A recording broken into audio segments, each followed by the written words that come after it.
Hello, Garland Nixon here with Scott Ritter. It's Thursday morning. All kinds of big things are going on. We got confirmations of Tulsi Gabbard. We got Trump and Putin talking. And now the Europeans have spoken. The real power is coming up. Let's talk.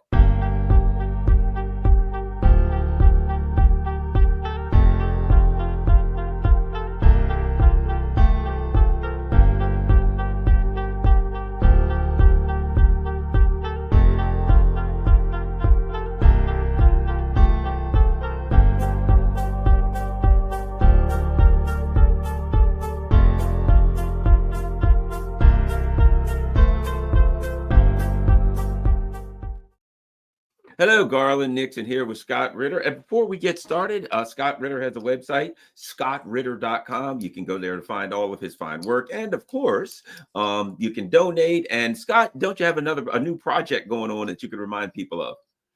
Yeah, on my Telegram channel, we created a new Telegram channel called The Russia House with Scott Ritter. Couldn't be more timely. It's basically about bringing a Russian perspective to a Western audience. It's our second week. Today we'll be publishing the interview I did with a Chechen historian about the relationship between Chechnya and Russia today. Historical foundations, etc. It's a subscription channel. That's just the way it has to be nowadays, given the reality of U.S.-Russian relations and sanctions. There are things that have to be done if I'm going to be working with a Russian collaborator. And one of the things is that I can have no financial interest in this whatsoever, and nothing happens for free. So it's a subscription-based service to keep the Russian end, which has nothing to do with the government, nothing to do with big media. It's a Russian citizen who is collaborating with me on a private basis, but that person needs to pay interpreters and pay the bills. So it's a subscription-based service, but it's not that much. And you're not going to get this anywhere else. There's no other endeavor like this today on the internet to bring Russian voices, Russian perspective to an American audience through an American filter or American prism. So the Russia House with Scott Ritter on Telegram. Encourage everybody to go and give it a shot. All right. scottritter.com, and check that out regularly. Share that on all your social media platforms. That's where you can find all of Scott's work and everything he's up to. And of course, you can donate there to help Scott keep going. All right, Scott. Okay, the little Trump and Putin, I mean, the small potatoes, the small fries have talked. Now let's listen to the big voices. Schultz rejects dictated peace for Ukraine as Europe reels after Trump-Putin call. German Chancellor Olaf Scholz, the big guy, on Thursday said a deal to end the Ukraine war should not be imposed on Kiev as European leaders warn of security implications, blah, blah, blah. And you keep going. They scrambled, sent shockwave through, okay. And they say the next task is to ensure that there is no dictated peace, which means they got to put Trump and Putin in their places. Ukraine has to be closely involved in everything that happened about Ukraine. Now, here's the interesting thing. So now, if you ask me, and this is a bad move for Europe, but okay, it's a power showdown.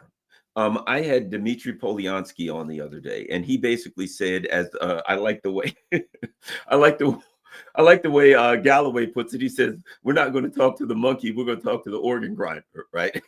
We're not going to talk to Europe. The Russians forget Europe. Forget Zelensky. As the Russians say, he's illegitimate. Forget him.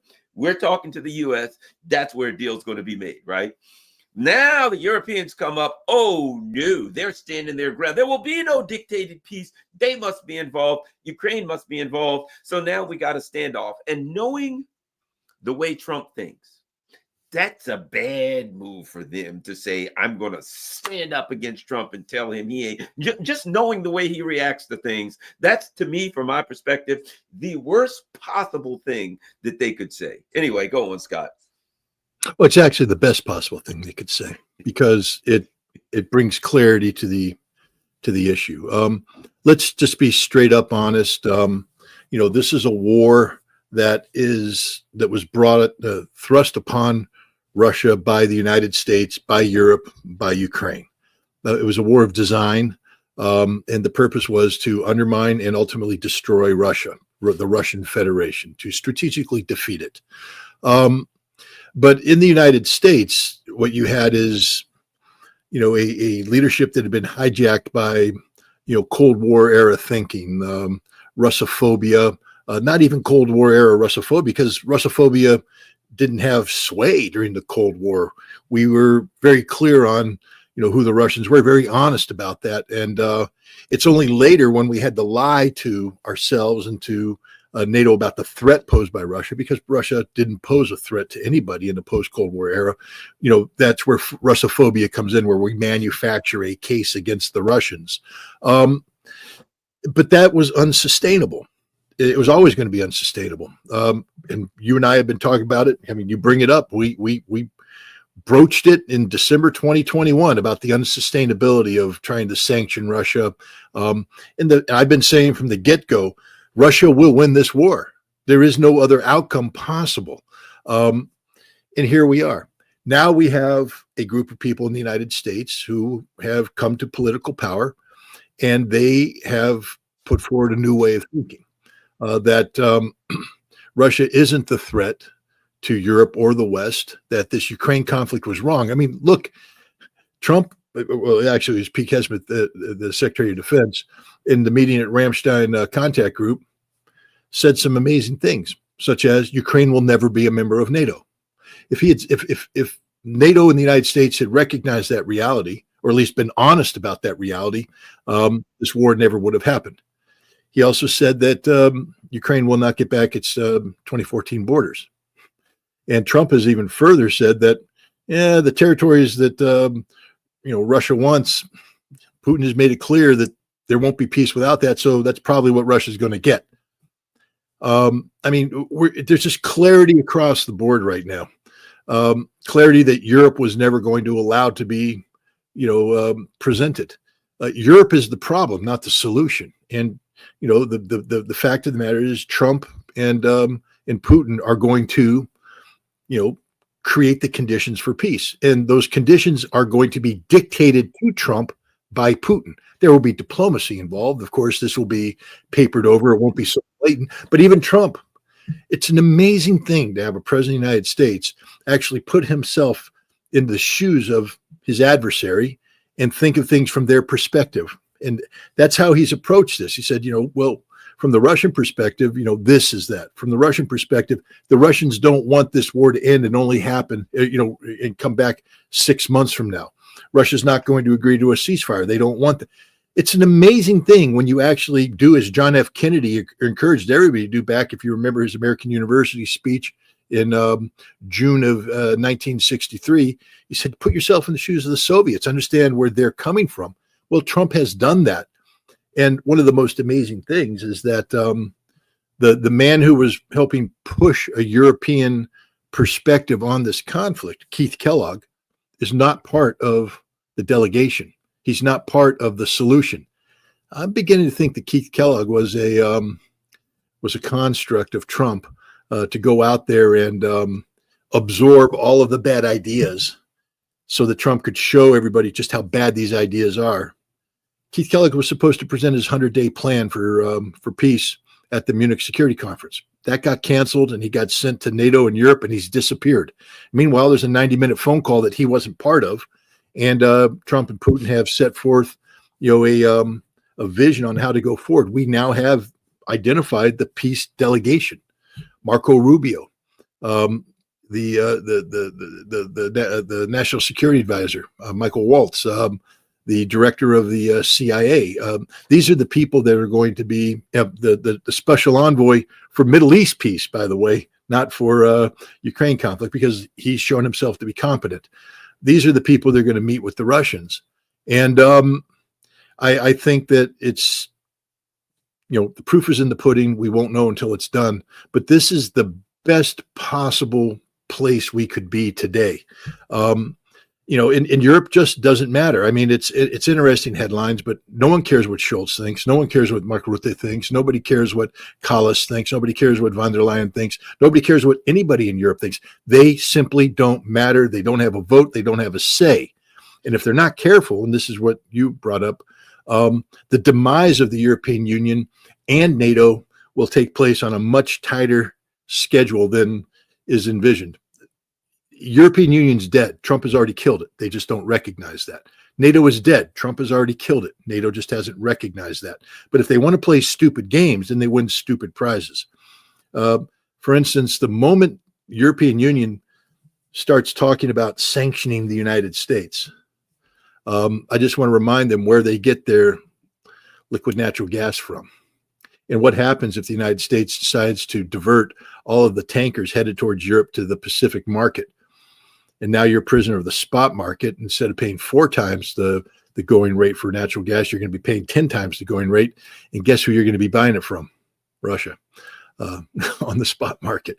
The Europeans are just the dumbest people on the face of the earth about security, about Europe, about anything. They don't understand the reality that exists today. They think somehow they're still back 10 years ago when the United States was on their side, when the United States was the shield to protect them so they could be brave behind them. The United States was the Rottweiler behind which the Chihuahuas got to bark. We're gone, and now you're facing a Russian German Shepherd that wants to eat you. So maybe it's time to stop barking. Right. And here's the thing about it.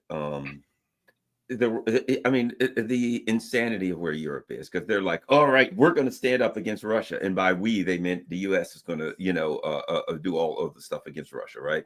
So look, the US, a new administration comes in, and basically a lot of people feel like I feel that these neocons didn't represent the US. They represented this crazy faction of, ideologues, right? They kind of hijacked the US foreign policy. They lied to the people. They propagandized the people into going along with their fascist, crazy ideology of the Wolfowitz Doctrine, which died, I think, on January 20th. But my point is, so they align themselves with this lunatic faction of ideologues who are now out of power. So they're like, we're going to stand up to Russia. Okay. A new administration comes in and says, that's done. We're not doing it anymore. So what are they going to do? We're going to stand up to the US. You're going to stand up to Russia. We're standing up to China. We forgot, but they went over to China to tell them a thing or two. They're standing up to the US. So now this little Chihuahua is going to stand up to. There are 3 world powers. Count them, 3.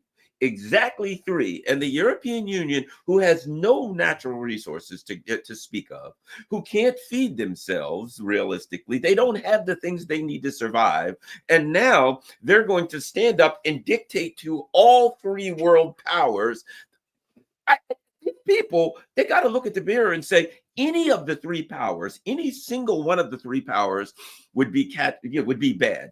To say you're going to stand up, it's cataclysmic. Any of them, Russia, China, or the US, God forbid all 3, could snatch any number of rugs out from under Europe and turn it into the equivalent of Haiti overnight. And let me add this spot. At some point, I know it has to come to this. It has to come to this. When Trump says, I got to deal with Putin. Putin says, yeah, it's kind of a deal. Let's just say, I did not say they can or can't get a deal, but it gets to the point where they say, we got a deal. I'm ready to sign. I'm ready to sign. What the hell is Europe going to say? Nope, not going to happen. Ukraine, nope, not going to happen. And I guess Trump at that point says, all right, well, go ahead and handle it yourself. Have a nice day. I don't know. But we need to get to that point where somebody calls Europe's bluff, and Europe is dragging themselves up to the point where their bluff gets called. One of the interesting things that's happening in this iteration of the Trump administration is the rapid dismantlement of the deep state. When Trump came into office in his first term, he was a prisoner of the deep state. He talked about draining the swamp, but he had no clue how to go about doing it because he himself admits he didn't understand how government worked. And I think he bought into the artifice that most Americans have bought into, that government is, while there might be inefficiencies, government ultimately wants to do what's best for you. Turns out, though, that what happened is these neocons have hijacked every aspect of the government to create this fraudulent funding mechanism to sustain bad policy and to enrich a political and economic elite. They're everything. about the U.S. government is fraudulent. Everything about the U.S. government is fraudulent. Every contract that's put out there, everything. It's not designed to achieve any good result. What they do is they take an issue and they build a contract vehicle around it in which they start dispersing money to people who have no, say in solving this problem. It's just an enrichment vehicle. And people can be critical of Doge all they want. Doge is destroying this deep state enterprise as we speak. And how that relates is everything we do with NATO, with Europe, is part of this corruption. NATO is a employment vehicle for European political and economic elites. NATO stopped being a defensive military alliance a long, long time ago. All NATO does today is create bureaucracies, and then they create funding mechanisms, and Europe wants America to pay for that. And we were willing to pay for that for a while as long as we benefited from that. But we're not now, because push has come to shove, and Europe has postured itself, believing that they stand for something, postured themselves to be an opponent of Russia, Russia's adversary of Europe. Well, that has to be to sustain the NATO model. In order to sustain the NATO model, they need Russia as the adversary. And the United States has taken a look at that, Trump. But remember, Trump doesn't operate in a vacuum. There's been people out there like me, like you, and others who have been calling this out from day one, saying this is corruption, this is bad, this is going to lead us down the wrong path. But it's hard to go up against for instance, how do we compete with Reuters? Reuters took tens of millions of dollars to lie. Their contract says you are to lie to the American people. You are to create an alternative reality. Reuters, a news organization paid by the United States government to lie to the American people. Every single media outlet in America, mainstream media, operates the exact same way. Why do you? And we knew this, Carlin. We knew this when we saw. You've seen those funny clips. It's funny when you watch it, but it's actually sad. Where all across the country, the two hosts, the good-looking man and the woman, and they all say the same thing. Vladimir Putin is a dictator headed down the path of evil. And then the next person, well, Vladimir Putin is a dictator headed down the path of evil. Vladimir Putin, a dictator headed down the path of evil. They're reading from the same script. Why? They've all been paid to do so. And it's very difficult for us trying to promulgate fact-based truth to compete against that because they overwhelm you. Well, that's being dismantled right now. That money is being pulled out. These people will no longer be paid to be able to lie to the American people. And as a result, there's a breath of fresh air coming in, and it's shocking to see what is happening. We've been lied to about Europe. We've been lied to about NATO. We've been lied to about everything. We've been lied to about Russia. It turns out Russia is probably the most reasonable nation on the European continent, the most realistic nation, the one that wants peace more than anybody else. But we weren't allowed to realize that or talk about it because, my God, the second you said Russia, you're a Putin agent. You can see the little titles. Scott Ritter, a paid agent of Vladimir Putin. My God, a paid agent. I got paid $250 per article to be published in RT without any editorial interference at all. It turns out, in retrospect, that RT was the most honest, fact-based news outlet, together with Sputnik, out there reporting on this issue, bar none. And I challenge anybody to prove me wrong. You can't. It was the most intellectually honest, the most morally grounded, and they didn't pay you to lie. It turns out that everybody who was calling me a paid Russian agent was a paid agent of the United States government. Now, that's okay if you want to say I'm a paid agent of the United States government, but no, they were pretending that they were an independent media. Independent media doesn't exist in America if it's mainstream. You took the frickin' dollar. You corrupted yourself. Garland Nixon and others, or Wilmer Leon, these are the handful of purists out there. I'll count myself in there. You don't have to agree with me. You can disagree with me. That's your prerogative. But if you say I took the Russian money to tell lies and spout Russian propaganda, I'll knock your goddamn teeth out. Okay? I didn't. I told the truth, nothing but the truth. So help me God. The only people lying to you is the mainstream media, and they've lied to you about everything, including Europe. You're going to find out how fraudulent NATO is. you're going to find out how fraudulent the European Union is. The European Union is literally a vehicle to empower the European elite with jobs, sinecures, and all they do is undermine democracy. Look at what they've done in the Republic of Georgia. That is a textbook where I take the Yankee dollar. Hey, I shouldn't read your chat because I'm in a fighting mood today, man. I'm telling you what, anybody thinks that they can take me on, come to Del Mar, New York. We'll pick any street corner you want, and I will kick your ass. I don't care how young you are. You can bring 5 of you. Line them up, one by one by one. I'm in a fighting mood because the reason why I'm in a fighting mood is, it's so freaking obvious what's happened here. Garland, we were right the whole time. We knew we were right, but everybody's being told we were wrong. Everybody's being told that we were somehow compromised. There was nothing compromised about us. Again, we are human. Can we have bad analysis? Sometimes. I'd say we do pretty good because we're honest in our approach. But we were the only honorable, and the people we work with, the circle of people I call the family of podcasts, we're the only honest actors out there. Everybody else is corrupt. And what we're seeing with Europe today is the corruption. And just like the deep state has to be dismantled, in order to solve the problem in Europe, the European Union has to go, and it will go. NATO has to go, and it will go. These people, what we're seeing, all these, Schultz and Macron and these are the pathetic holders on who are sitting there demanding relevancy when they deserve none. They aren't relevant. Daddy has spoken, and Daddy's name is Donald Trump.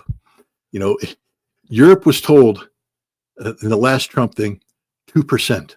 All you had to do is come up with 2% GDP, and you'd make Daddy happy. And you couldn't do that. And now you got yourself in a war in Ukraine. And Daddy says it's going to cost you 5%. And none of you can make that happen. So Daddy's going to pull the Bank of Daddy gone. And now you got to step up if you want to be big and bad and independent. And you got to pay 10 to 15%, which none of you can do. And therefore, you are basically the equivalent of the 30-year-old kid living in mommy's basement. And mommy said, I ain't paying your rent anymore. I'm not buying your food. I'm not paying for your internet. You've been telling me how adult you are and grown up you are. Time to fly, baby, fly. And Europe's been kicked out of the nest, and they can't make it. They can't make it. And so, and that's the reality. Europe can't be what Europe wants to be. They could have. They were smart. Cheap Russian gas certainly sounds good right now. But all the people who would put the political capital into, the Russophobic policies of isolating Russia won't let that happen. Their days are numbered. They will fall. And when they fall, you'll see one by one, the nations of Europe will turn to Russia and say, bring on the gas, bring on the oil, bring on whatever. The Baltic states, the genius Baltic states, we're going to decouple from the Soviet electric grid. Well, that's the Russian electric grid, but that's okay. And they hung up, goodbye, Lenin. Wow, you guys are smart. What happened? 120% rise in electric prices overnight. It's going to keep going up. You can't afford it, guys. You're so stupid. Germany, we're going to be liberated from Russian gas. Well, you're dead. Not only that, we're going to de-risk from China. De-risk. That doesn't mean de-link. It means de-risk. Last time I checked, it was Chinese companies coming in trying to buy VW because VW is going out of business because of your stupid policies. Europe hasn't done anything right, and they can't do anything right because Europe stands for nothing. Europe existed to please America, and now we have an administration that says, we don't want to be pleased by you anymore. You become too much of a burden. Fly, little birdie, fly. And this is like the bird being kicked out of the nest that can't fly. They're going to hit the ground, and we're going to find their pathetic little bird corpse on the corner of the street getting eaten by a mouse. Yeah, at some point. I mean, at some point, if Trump, I put it like this: he's talking to Putin, and they're like, "Hey, they're being pals and bro, all right, we can get a deal. Everybody, I feel your pain. I feel your pain. Hey, man, I need this. Yeah, I understand. Hey, let's get a deal." So let's say they're working towards a deal. At some point, the Europe's, they're going to get their ticket punched. We can't do this. And dude, you can't do that. At some point, if Trump gets a deal, he's going to say, you guys got to go along with it. What are you going to say? No. To say that he has leverage is an understatement, and Trump will use it. He'll say either you're going to do it and he'll come up with 5 or 10 things that'll end it overnight. And at that point, what? They'll, so bottom line is, let me add this. Another problem that Europe has, a big one, Tulsi Gabbard just got confirmed. Right. So in the same way that, I don't know if you know what happened. One of the things that happened also with Keith Kellogg is it comes out about his daughter, and she's a part of this, one of these spook kind of organizations that are running weapons and mercenaries and all this crap. The same USAID trash that they were cleaning up. His daughter is completely entangled in this mess. Right. Okay. Well, he's out the door. So you got this clown out the door, and now Tulsi Gabbard. And regardless of this, there's going to be things about her I don't like, but I'll say this. She's going to tell Trump the truth about Russia, about Ukraine, about NATO, about what Europe can offer, about the intelligence reports. Trump will be operating on reality. And that is a problem for Europe because they've been living in this neocon fantasy world. And Gabbard is going to be a big problem for them. And I'll say this, one of the fears I have is, oh gosh, out of the frying pan into the fire, we're going to get out of Europe and then we're going to go attack and go to war with China. We're all going to go there. I have more confidence that Tulsi Gabbard's going to tell them the truth about China. So Europe is going to have problems with Gabbard, and the China hawks are going to have problems with Gabbard because she's going to tell them the truth. And as she's talked about, hey, she's from Hawaii. When the nukes start flying from China, Hawaii gets vaporized first, and that's where her family members is. So anyway, Tulsi Gabbard, how she affects this dynamic. Well, she's an absolute game changer. When we talk about the deep state, probably the deepest state out there is the CIA, the U.S. intelligence community. But in particular, the CIA, they are populated by, people can say that I have, I think what is hard feelings, I guess, but in 1993, let me put it this way. In 1990, I received the second classified commendation from the director of the CIA for my work in Russia in the Soviet Union as an analyst, for the quality of the analysis that I was providing about the Soviet target. Number 2. And then I, got out of that job, went to war, became a United Nations weapons inspector. But in 1993, I was invited back by some people in the CIA who said, hey, why don't you get out of this UN thing? It's not healthy for you. You're an American and you're trying to tell the truth, and our government isn't about the truth of Iraqi weapons mass destruction. You don't want to die on that hill. Come back and get back to what you do best, which is the Russian target. So I went in and I did an interview with a very senior person who went on to become a director of the CIA. And we talked. At that time, he was heading up they changed it from a Soviet analysis to the Office of Russian and East European Affairs or something of that nature. Long interview, talked. There's no doubt that I was a Russian expert. And he said, at the end, they came back and he said, we're not going to take you. I said, why? He said, well, you're not what we're looking for. I said, but literally 3 years ago, I was like exactly what you were looking for. I was one of the top Soviet analysts. That's the problem. You're a Soviet analyst. We don't want old school thinkers. We don't want people who actually know anything about Russia. We're trying to reinvent our approach, and we need new thinkers who who aren't trapped by your intellectual, the four corners of your intellectual world. It's a whole new world out there. You're just not what we're looking for. What they were looking for were people that weren't experts on Russia, but experts on exploiting Russia. And the CIA has been in the Russian exploitation business. And they have, since that time, populated their Russian analytical staff with people who believe that Russia should be dismantled and destroyed, not peacefully coexist. And see, I made the mistake of being in that class of people who was there when Ronald Reagan decided that Russia was no longer the evil empire. I was in the Soviet Union in June of 1988 when Reagan went to Moscow and told the university students, when they said, "Do you still view us as the evil empire?" He said, "No, those days are gone. I view you as friends." My God, friends! Imagine that.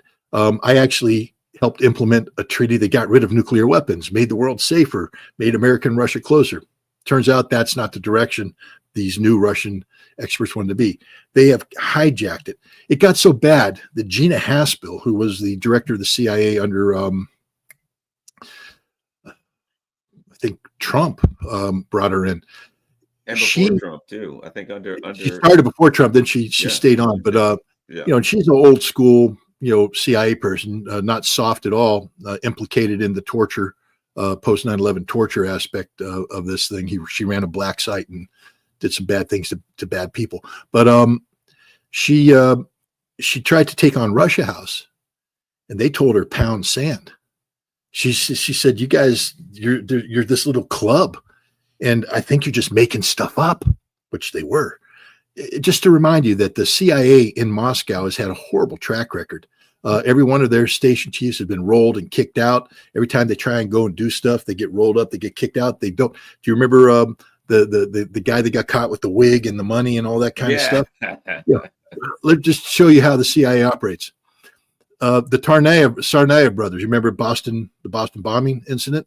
Yep. These guys are from Dagestan.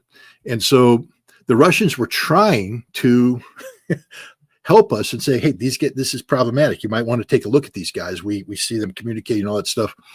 And the FBI dropped the ball, the bomb goes off. So now the FBI wants to make contact with the Russians. So the Russians say, here's our number one guy that does this in the Northern Caucasus. He's our special counterintelligence guy. And they meet in Moscow. And the FBI gets a relationship with this. And intelligence is being passed and shared. And what did the CIA do? We can't trust the Russians. We have to recruit this guy. So they got the name of the guy, and then they went and cold pitched him.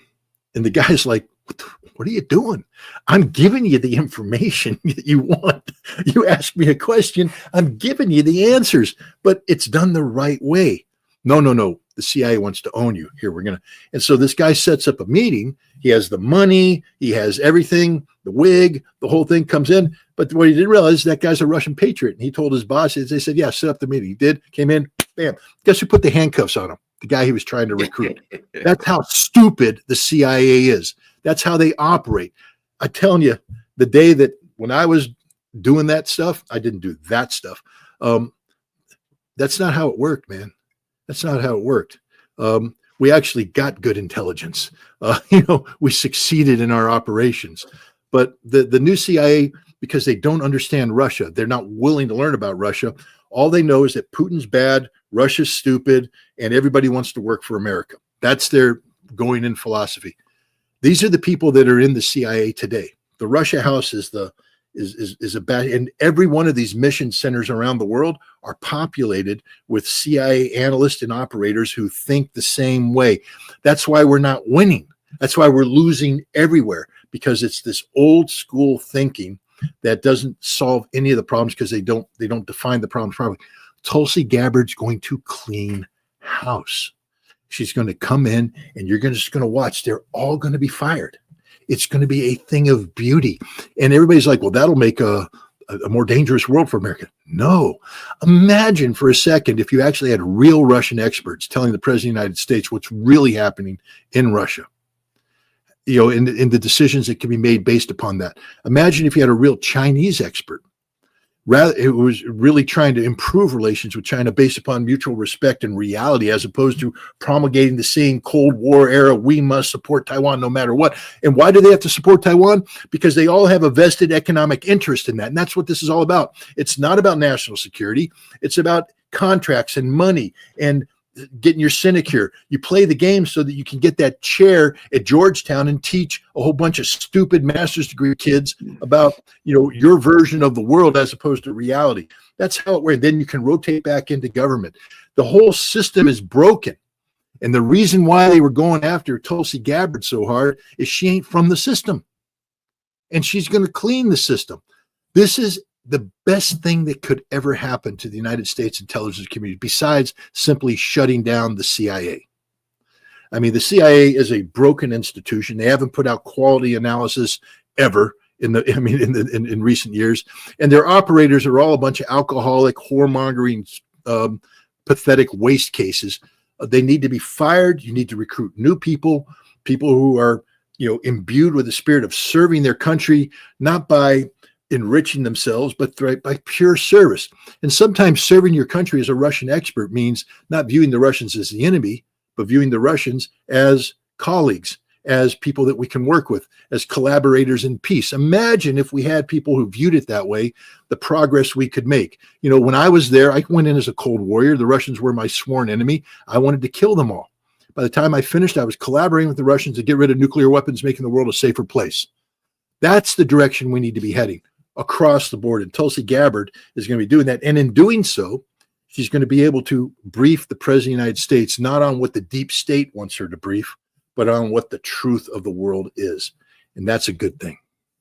Let me show you something about, and it's just a perfect example. Now, this is my thought about why our boy Kellogg might be out the window. Just show you something real quick. So this is this R.T. Weatherman Foundation, right? Our founders, this is their team, and their team is President Megan Mobbs. That's it for their team. Now, if you go over to Ukraine mission, right, and you look, we've delivered over 10,000 pallets of aid and 70,000 organizations in Ukraine, 20 government organizations, blah, blah, blah, including recent deliveries to Bakhmut, Kherson. You go on there, right? Oh, whoa, look who this guy is.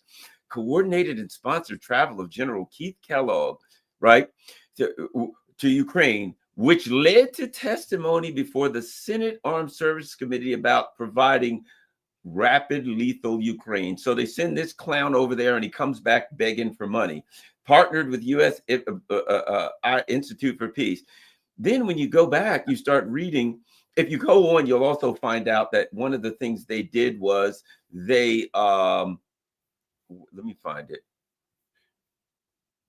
The other thing that they did, well, you have to look it up, but the other thing that they did was they, interestingly enough, they said American volunteers who were injured or killed in Ukraine, mercenaries, they helped to send them to Germany for treatment and to repatriate their remains. So that's Megan Mobbs, right? But let's look what else Megan Mobbs is doing. So she's one of these,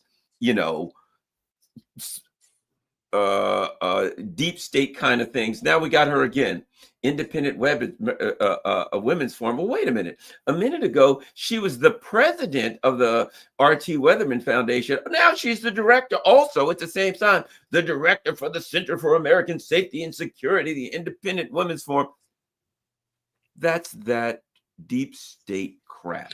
100%. These people, she's the president of this group over here that's running guns and mercs in Ukraine. And then she's the director of the Center for American Safety and Security. Keith Kellogg was the very swamp. I believe that's maybe have contributed to him getting out the door, because his daughter is the USAID, U.S. Institute for Peace, crooked money, mercenary, gun-running swamp creature, and he's eating from the same trough. Anyway, your thoughts on that, Scott?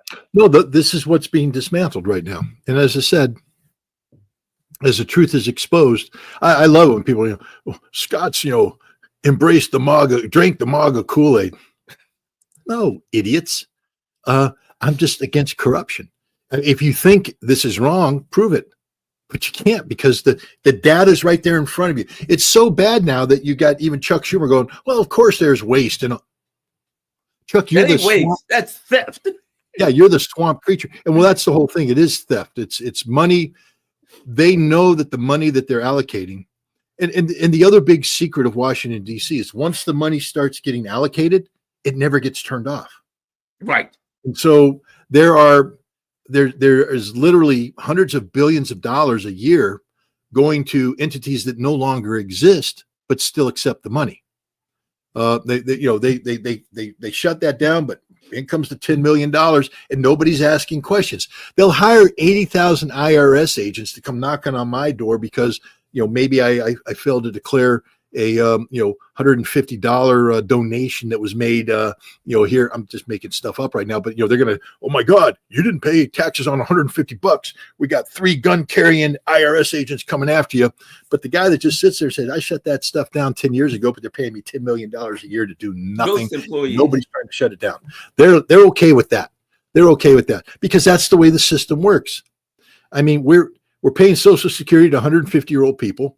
And it just, they don't know how to shut it off because it wasn't meant to be shut off. It was meant to be turned on and make people wealthy for doing nothing more than sustaining. When we talk about the deep state, it's an unelected blob of people who exist just to exist. And it becomes a self-licking, self-perpetuating ice cream cone. And it doesn't accomplish anything. And it has led to the war in Ukraine. The war in Ukraine, I'm in the middle of writing something about this, but the war in Ukraine didn't happen by design so much as it happened because it was inevitable.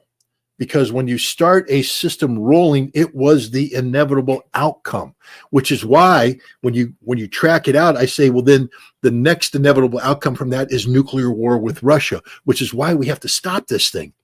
All you people out there saying, my God, this, that, and the other thing, you do understand that if Kamala Harris had been elected, we would all be dead by the summer of 2025 because it was inevitable. You couldn't stop it. It was a system that was moving toward the logical outcome, which is thermonuclear war, that the Biden administration, by the way, reminded us they were ready to fight. You do remember the Strategic Command Director of Plans saying, yeah, we're ready to do that right now. I remember talking to a senior member of U.S. Congress who received the CIA threat briefing. They said the scary thing wasn't that the CIA was saying that the Russians are bluffing. The scary thing is that the CIA was telling us that the Russians aren't bluffing. And the Biden administration said, that's okay. We're ready for a nuclear war. Guys, that's how close we came. And so, and what made that happen isn't designed. It's not like the Biden administration woke up and said, okay, let's go to nuclear war with Russia. The system, the corruption that produces the people like this lady whose job is simply to create conflict, create chaos, create this. The system was leading us down this path. And to get off of it, we have to have somebody who isn't of the system. Is Donald Trump perfect? No. Anybody who's been watching me knows that I'm very critical of Donald Trump on many, many issues. But on getting us off of this train wreck that was leading to nuclear war, I'm Team MAGA all the way, baby. You can color me any what color you want to. You can call me any name you want to. If it's about preventing a preventable nuclear war with Russia, I'm in. I'm all in. And I'm not going to be ashamed of it. Yeah, well, yeah, that's the bottom line. What outcome are we seeking? And now we're on a different path, at least a path that even economically, I don't think things look all good for the U.S. But guess what? At least we'll be alive. And here's what I'll say about the U.S. too, and this is a reality that a lot of geopolitical people will there's a certain reality. Countries need to be able to produce their own energy. They need to be able to produce their own food, and they need to be able to defend themselves, defend their borders. If you can do those 3 things, you can survive. Russia can do those things. It can survive. The United States can do those things. Whatever happens, the U.S. can survive because we can grow food and our economy go to crap, all of that. But we can do those 3 things. Europe can't do those things. Don't have any energy, don't grow food real well. You know what I mean? The places that are doing all the talking that don't do that. China can't actually do all of those things, but they got the longest border in the world. One of the longest borders in the world with Russia, a country that can, and they are now connected at the hip. So I think one of the important things that came out of this is that inextricable link alliance between Russia and China, wherein in the past they had problems. It's good for the world. It's good for the Eurasia. And that is an unbreakable Eurasian link because both of those countries, I think, were driven to understand, you know what? We got to, Russia, look, we got all of this stuff to sell, but we got to have somebody to sell it to. And if they're too far away, that could be a problem. And the Europeans are unreliable. The Chinese need the stuff. They'll keep us going. And the Chinese were like, hey, Russians got a lot of stuff we need. And both of them realized we need each other to survive. I think that was an important outcome of this thing. These two countries were brought together to realize it's not just an alliance of we love each other, we like each other, we're brotherly countries. It's turning into that. But it was, you know what? In order for us, both of us, to be world powers, we have to be a Eurasian power and the things that they can accomplish as a unit. Anyway, your thoughts on that, Scott? Well, it's exactly. I mean, it's hilarious. Not hilarious. I interviewed. You know who Maria Zakharova is, the spokesperson of the Foreign Ministry of Russia. Her father was a Russian diplomat in China. You know, she speaks fluent Chinese. If you ever seen her in Beijing, she speaks fluent Chinese. She grew up in China. Her father is an experienced diplomat, and I got to interview him. And you know, one of the things he came out about, you know, because, you know, there's this talk about Putin and Xi and the friendship and all this kind of stuff.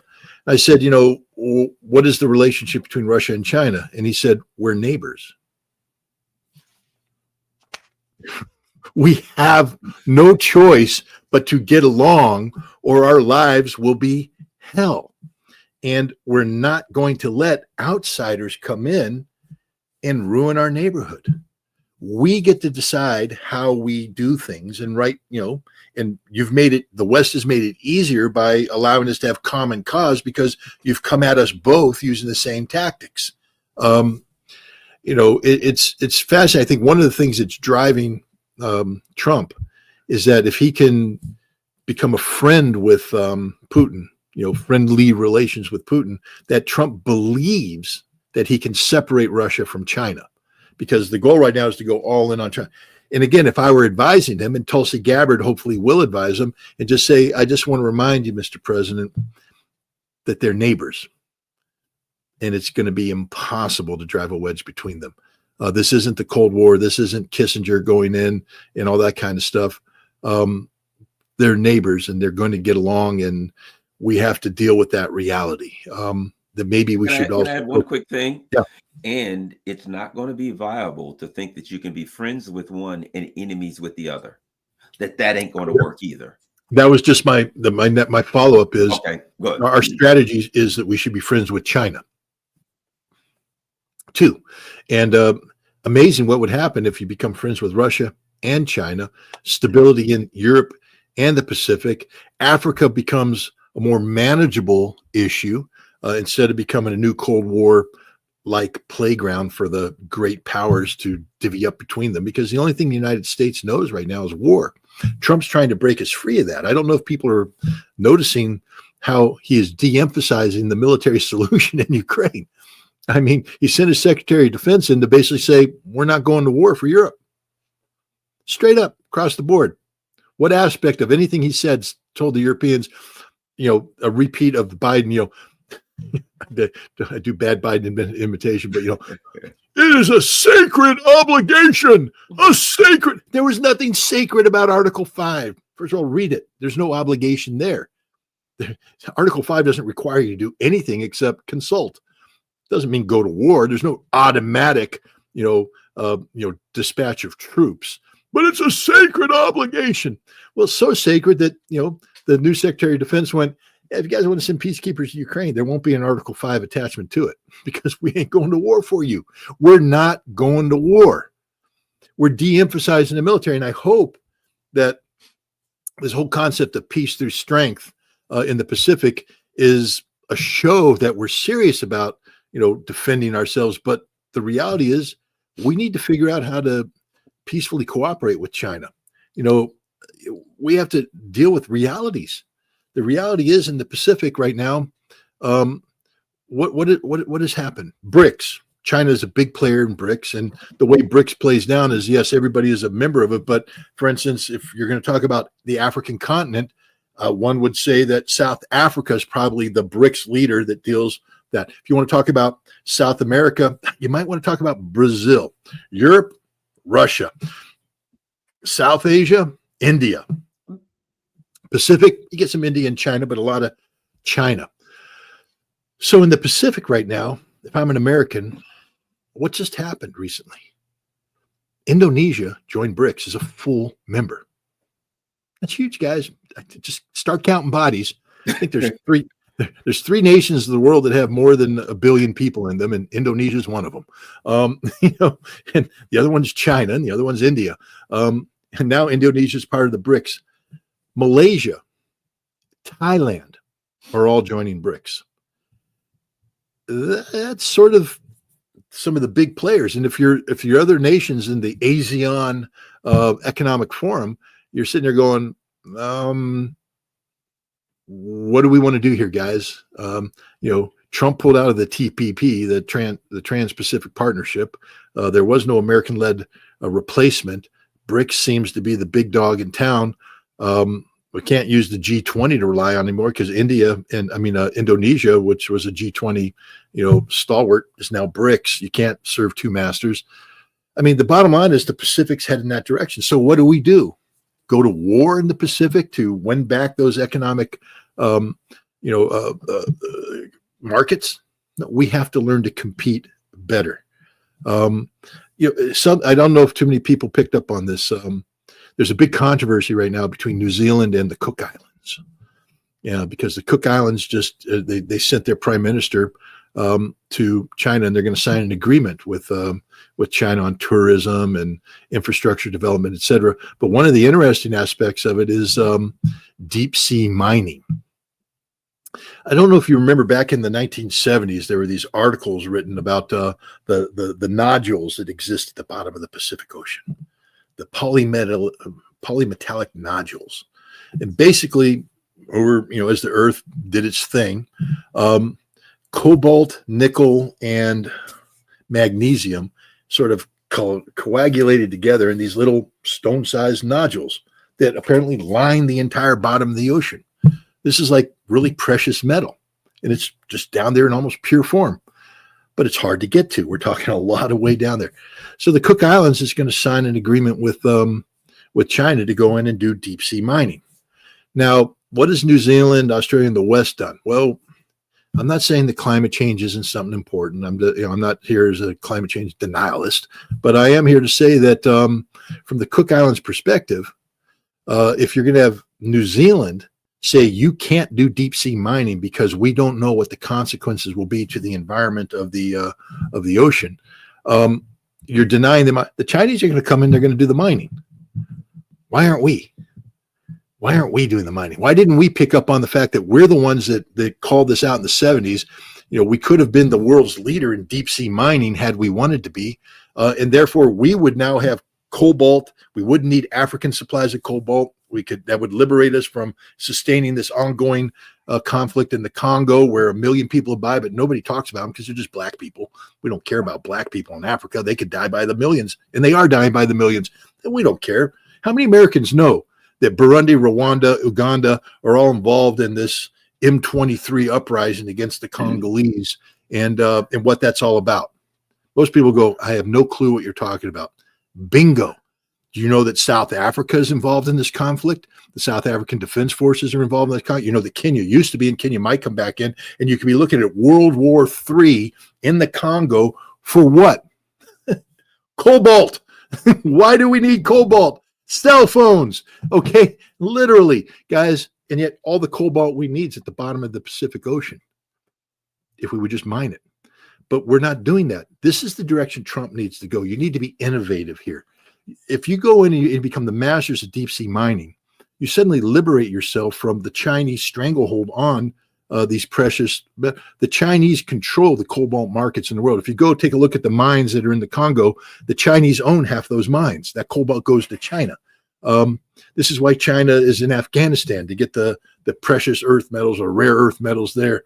That's why people are like, why is Trump going into Greenland? I don't understand why Trump is going into Greenland. Well, because maybe Trump read the reports that say that Greenland is home to some, a huge, cache of rare earth metals. I mean, guys, you got to start thinking out of the box here about how we're going to interact with China. We're not going to go to war with China. That just isn't going to happen. We're not going to get into a military. We produce 12 ships a year. China's producing 260 ships a year. Game, set, match, guys. If you want to get into a shipbuilding contest with China, they already won it. And if they turn their attention to other things like building airplanes, they'll build more than we do. They have newer. You saw the new Generation 6 fighter they're floating around. We don't want to get into an arms race with China. They're building any kind of race with China, you're going to lose. I saw where they had one factory. It could build in like 10 days. This factory can build as many missiles as we have in one factory in our entire arsenal. We can't. That's silly. But I will say this: J.D. Vance a while back said, "Look, we can't go. They're 7,000 miles away, and we can't go to war with." So I think, and Tulsi's there. I feel at least now is that we're heading in the right direction. Drive to war. At least they made. Again, I'm not saying these people are perfect or they're wonderful or they're going to do. You know what I mean? They're great. All right. No, I'm just saying you got to stop that mad drive to a war that's certain to go nuclear. Yeah, and that's the direction I think we're headed. At least we have no choice. Yeah, we have no choice but to head in that direction. Exactly. One last thing before we go, Scott, however much time, if you got 3 minutes or 5 minutes or 10 minutes, Trump with the, okay, we'll just get the Palestinians out and we will, take over, blah, blah, but build a Riviera there. And my immediate response when everybody flipped out, I'm like, the MBS, the head of Saudi Arabia, said way back. People forget, all these Democrats. Can you believe it? I'm like, that's exactly what Tony Blinken said, like days after this whole thing started, right? So this is not new. I said, but very early, not long after that, MBS basically said, look, if we try anything like that, I'll be killed. I'll be dead, right? These rulers, these leaders, albeit, you've got issues with these monarchs in the region, all know there's certain things that they can and can't do because it will so destabilize their countries. Their lives would be in danger. Maybe some of their military leaders would turn on them and kill them. And so for all that people are talking about, Trump's going to do this, my opinion is there's no way that can happen because the Arab streets would erupt and it would destabilize. And my understanding is the Organization of Islamic Countries are coming together. They're going to do a statement that basically says, hell no. I don't see any possibility of that happening. It's, again, boneheaded. Trump's boxing himself in. Your thoughts on the Gaza situation, Scott? Well, however much time you want. I'm going to get in trouble again, but I'm 100% correct on this, and I called it the moment it happened. It's not a plan. For all you people out, Trump surrounded himself with Zionists. Look at this horrible plan he put out there. It's not a plan, guys. It's not a plan. It cannot be implemented. It's impossible to implement that plan. You need 100,000 American troops. Where do they come from? Right. I just told you that, we're trying to pull out of Europe. We're talking about refocusing there. Hegsmith just said it's going to be Fortress America and Europe. Where in that does it factor? Not because it's not 100,000 troops. That's on the ground. You need 60,000 overhead to do the logistics. Plus, you have to have another 100,000 ready to rotate in. That's 260,000 plus another 100,000 earmarked to rotate in. 360,000 troops. Count how many people we have in the U.S. military today, and you'll realize we can't do Gaza. We're not going to do Gaza. It was never meant to happen. What Trump did is say, I am not going to allow the same system that sustained this conflict for the last 50 years to continue. I'm not going to play that game. He surrounded himself with a whole bunch of pro-Zionist people. Israel this, Israel that. What did Trump say? Israel ain't a part of Gaza. I took it over. I own it. I'm not even going to buy it. I'm just going to take it. It's mine. I got it. I own it. Where does Israel factor in that? Remember Netanyahu white-knuckling it at the podium? Was he's listening? Going, what the hell's going on here? So Trump took Israel out of the picture and said, I own this. I'm going to move up 1.9 million people. In Egypt, you're taking them. In Jordan, you're taking them. And the Egyptians and Jordanians went, what? Did you see the king of Jordan at the press conference with Trump? The man was having a heart attack. Literally, as Trump was talking, he's blinking his eyes and twitching and all that. Because he said, I'm not even going to, I'm not going to land in Amman, Jordan if I agree to this. They're going to kill me when I get off the airplane. Sisi's listening going, holy God, no. And he canceled the conversation with Trump, called the Saudis. You know why Trump did all this? And I said it day one. It's not a plan. It's a proposal. It's a New York City real estate proposal. Trump wants to buy a piece of property, or he wants to sell a piece of property. And people want it, but he says, $100 billion. People are like, we're never going to pay $100 billion. But then Trump starts not talking and starts talking about the other thing. And people realize they're not going to be part of the deal that they want to be a part of, or he's going to put them out of business. What he wants is a counter proposal. Garland, he got the counter proposal. Did you see what Sisi just did? Called him up and said, and I just want to point out that the Egyptians have never talked about investing in Gaza, reconstruction of Gaza. The Egyptians have been the most hypocritical people out there about the Palestinians, Palestinian statehood, etc. The Jordanians the same way. They don't want a Palestine. They hate the Palestine. The Saudis despise the Palestine. And yet, because Trump came in and put the most audacious thing out there that was going to cause all three of those regimes to go down, there's a counter proposal out there right now, Garland. And that's what this was all about. The counter proposal. And now the Egyptians are saying, no. We're going to go in there. We have a plan now. We're going to go in there and we're going to reconstruct. We don't have to move the Palestinians. And the beautiful thing is Trump ain't paying for it. It's going to happen. But Trump's in control now. He controls the agenda. He controls everything, but other people are going to pay for it. And that's why he broke the paradigm of failure. There's no guarantee that what Trump's going to do is going to succeed. But for all those people out there screaming that Trump is so pro-Zionist, why did he repost Jeffrey Sachs' condemnation of Netanyahu? If you can't answer that question, if you don't know why, then don't tell me about the pro-Zionist. Why did he box Israel out of the Gaza solution if he's so pro-Zionist? Ben Gvir and all these other people who were, Gaza is ours, Gaza is going to be a great Jewish homeland. No, Gaza belongs to America. Trump said, I'm not buying it. I own it already. It's mine. And he does own it because the people are now responding to his ridiculous proposal. It's not going to be about genocide. No American troops are going to go there and move anybody out. We now have the Egyptians coming in saying, we're going to do this, and Saudi's going to fund it. And that's the first one. Trump's going to come back with a counter. They're going to come back with more. And in the end, there's going to be a brand new plan for reconstructing Gaza that's going to be realistic. And watch, Trump says Hamas can't be part of this. Well, the Russians already began negotiations with 14 different Palestinian factions to come up with a political singularity. Then they turned it off to the Chinese, who last summer held a meeting in Beijing, where they even solidified it further. We know that Gaza isn't going to be ruled by Hamas when this ends. It's going to be ruled by something not called Hamas, but Hamas is going to be a part of it, maybe a bigger part of it. But that's the game that's being played here. So for all you literalists out there, genocide was done by Joe Biden. That was the genocide. Tony Blinken, people that could have stopped this conflict and didn't. Trump inherited this mess, and he's trying to fix it.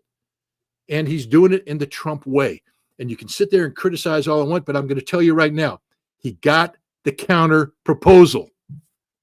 That's a hell of a lot better than anything anybody else has ever done on this issue. And there's one or two ways to look at it. And as a guy who studies Zen, I always put it like this: the outcomes doesn't matter. Doesn't matter how he got there, right?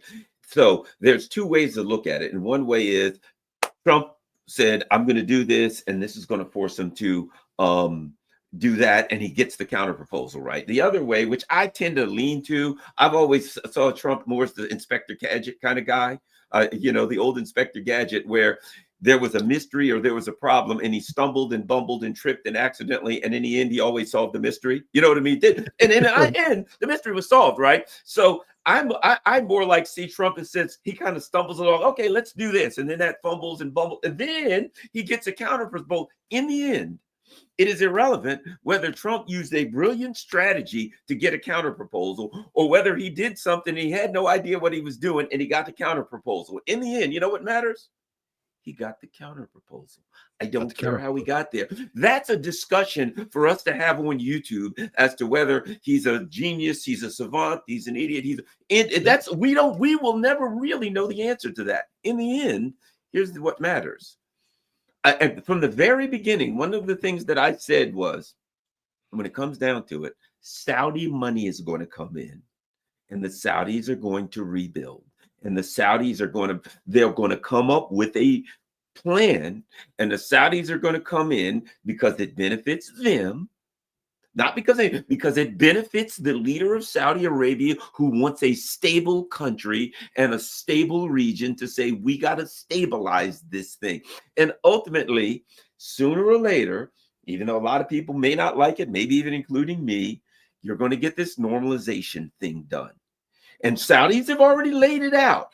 In order for us to stabilize, we gotta have this. And all of these tracks are going to get towards this normalization and the things that the Saudis have said in the beginning that they need. And they got an unlimited well of money. And what do they care? If you say to the Saudis, well, it's going to cost 100, 200, 300 billion, the Saudis will be like, oh, I think I got that land between my couch cushions that fell out of my pockets and change. Here's 300 billion. What do they care? So I think ultimately we get to where the Saudis eventually said, it's in the end, it's going to get the normalization. And the Saudis, I think they knew it long ago. You know what I mean? And the other thing I always tell people is, look, it's not an accident that the CEO of Aramco, the most profitable corporation in the world, just happens to be on the board of directors of BlackRock, which is like manages $9 trillion.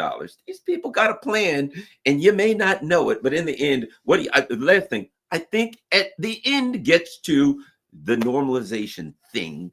And anyway, do you think that's an ultimate goal? Of course it is. I mean, Trump's the one who put forward the Abraham Accords.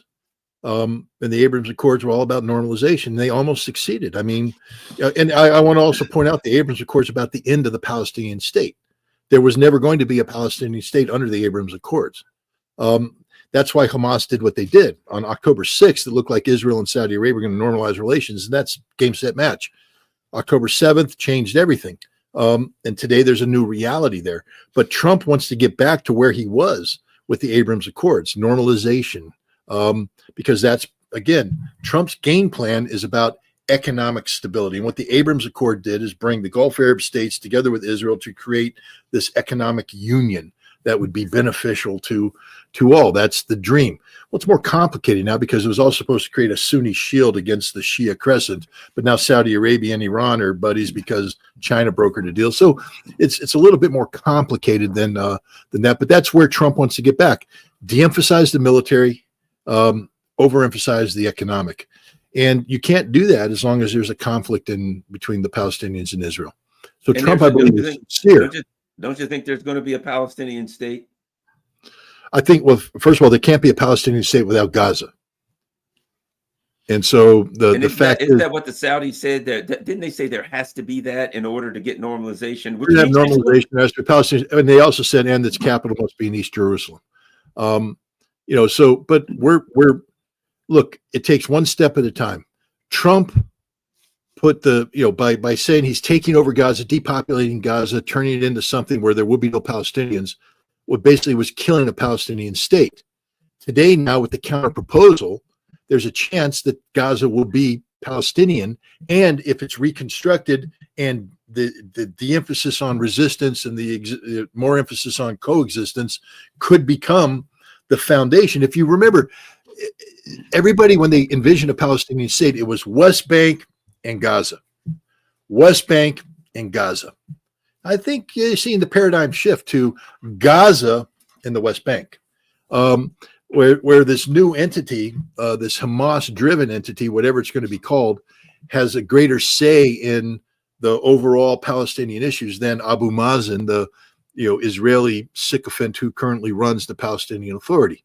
So I think we're seeing the paradigm shift across the board. Is it going to succeed? I don't know.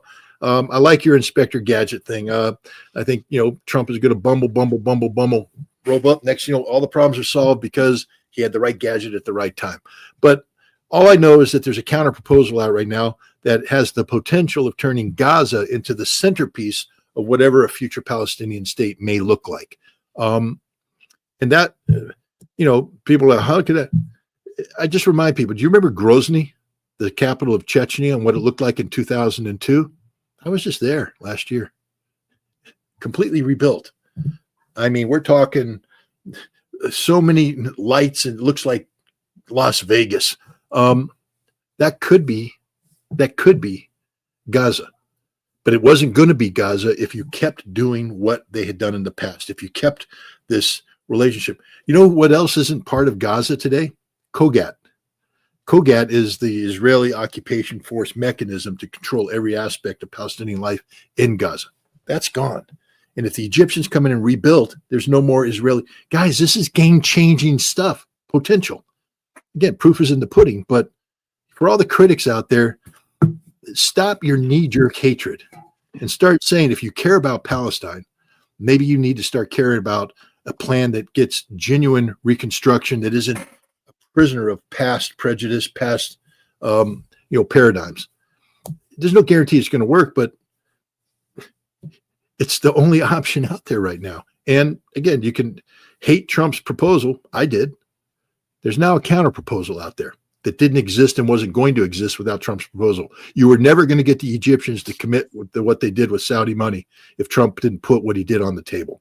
You can't get to Z from A without the A. Yeah, and last but not least, I'll say this. There was a come to Jesus moment, albeit, applying that to the Zionism. Okay, for Israel. And I think, and this was it. This was it. After all of the bombing, slaughtering, genocide, and everything. And I was watching, I saw some of this stuff online. And when there was a prisoner exchange and it was all over, and there were thousands of Hamas fighters, smart, shiny new uniforms, weapons, driving new cars. I think they probably took them from the Israelis anyway. And the Israelis are looking like, I thought you told me we defeated those guys and we killed 80%, and they were all out there and they're going back to work and they're putting people in charge in the rubble, albeit, but they're coming back in. And the Israelis looked and they realized they lost. They realized that they bombed and they slaughtered and they looked like crap worldwide. The world hates them, everything. And Hamas came back out. And they're like, man, if you want some more, we'll fight some more. We prefer not. And they were out, and the people were in the streets cheering Hamas.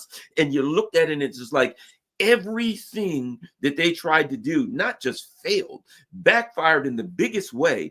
The message was to them: you can't destroy Hamas. You can't destroy the Palestinians. You can't run them out. You lost. They took a terrible, terrible toll of civilians and stuff. You took a terrible toll worldwide as a result of what you did to those civilians, but they came back out cheering, ready, still prepared to fight if you need to. And I'm like, yeah, that's a wake-up call for Israel, whether it is or not. It's a wake-up call for the Israel supporters around the world who are cheering about how they're going to defeat Hamas.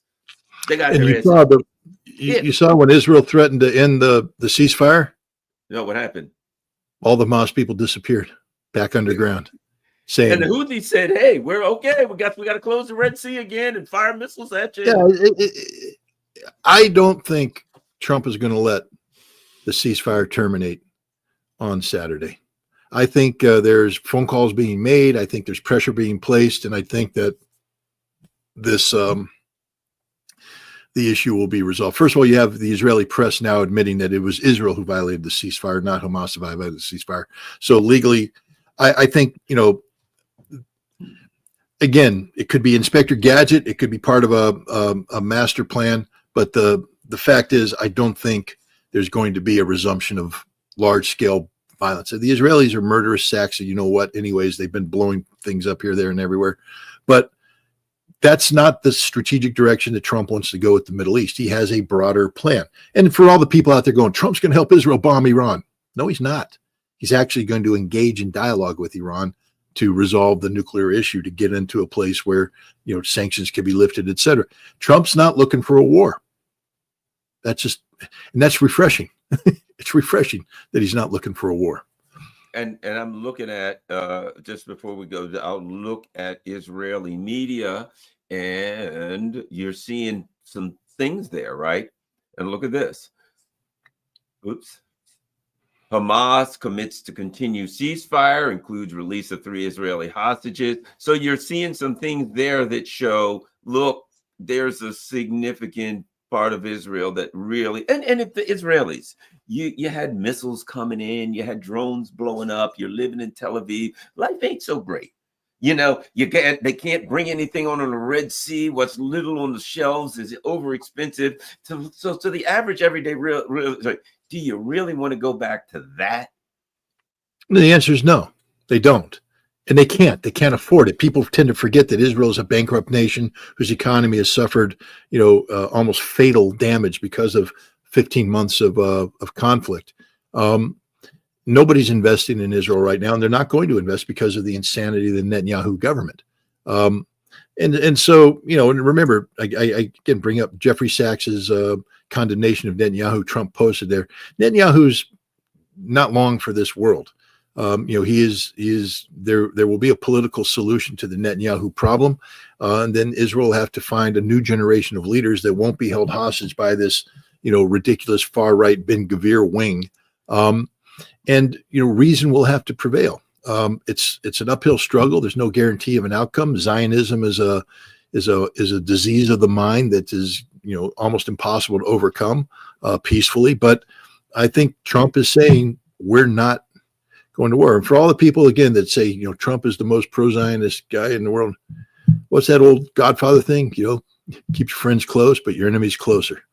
And I think what we're seeing, based upon what Trump has done so far, is that he's keeping the Zionism he recognizes as the enemy, but he has to keep them close so that he can control them. Remind people about your Russia House project before we go, Scott, in case anybody didn't hear it. Yeah, the Russia House with Scott Ritter is a new Telegram channel that's been set up. Today we publish our second interview it deals with Chechen-Russian relations. There's an accompanying article that gets published every Tuesday. It's a subscription-based service, but that's done not because I'm trying to rake in money. I don't earn a penny from it, but it's done to sustain the effort. It's a unique opportunity to get a Russian perspective on issues about Russia. And I think in this day and age, as we're talking about the potential of U.S.-Russian relations getting improved, it couldn't be more timely. So the Russia House with Scott Ritter, a Telegram channel. I invite everybody to come in and take a look. And everybody, you can go to scottritter.com for more information on the Russia House and everything that Scott's doing. And don't forget to donate. And of course, you see everything sliding across the bottom here. If you can afford to donate, follow me on Rockfin, follow me on Rumble, and we're out.